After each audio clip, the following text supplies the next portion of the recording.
I'm here today with Johan Rockstro, who is a professor in environmental science with emphasis on water resources and global sustainability at Stockholm University, and executive director of Stockholm Resilience Center. How can KTH, the Royal Institute of Technology, as a university, contribute to life within the planetary boundaries?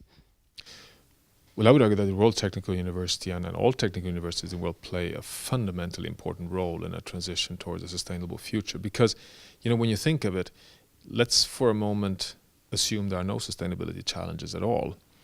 Then a technical university like KTH still has a tremendously exciting agenda of understanding the engineering, technology, system changes to deliver prosperity for a world of soon 9 billion people.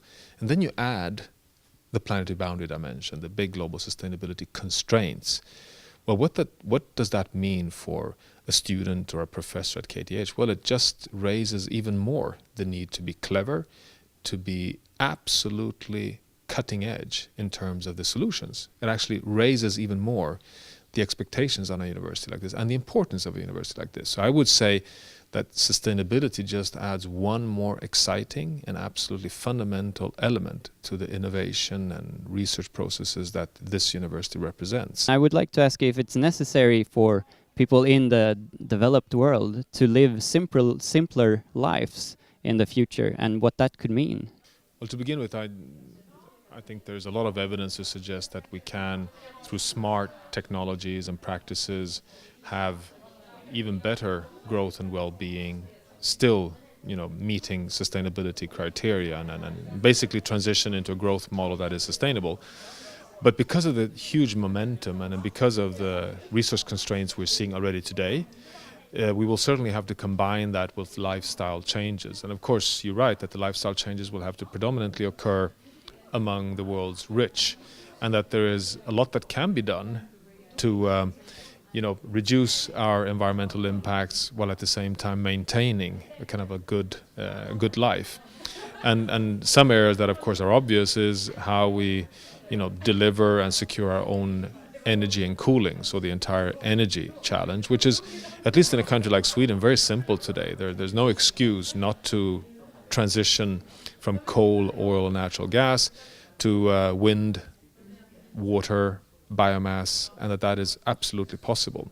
Same goes for transport. There's so much we can do to drive with biogas or electric hybrids, or of course use public sector and bicycles. So for transport and for energy, we can in fact transition to a sustainable lifestyle already today. Do you think politics is doing enough to change into a simpler life? And what could politics do more, do you think? No, politics is not doing enough today, neither in Sweden nor in Europe nor in the world. There is actually an enormous mismatch between the lack of political leadership today in the area of supporting a transition towards a sustainable future and the needs to do so. In fact, we are in a situation of an urgent need to transition away from large and ever-growing climate risks, for example. So there's a lot of political leadership required. And what could that political leadership entail?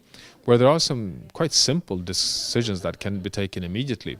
The first one is, of course, to take away all the subsidies that we today apply which support us doing wrong. I mean, can you imagine that there's a staggering $500 billion of subsidies just to keep ourselves stuck in our oil, coal and natural gas economy?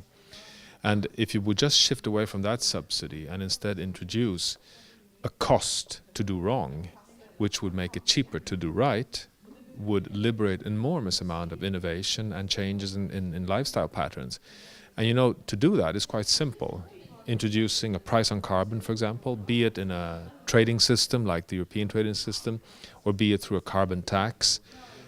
Irrespective, these are systems that have proven themselves as very strong regulatory measures, not to close the market, not to hamper innovation. On the contrary, to be able to put a fence around the market and to be able to create the right incentives for technological breakthroughs and innovation.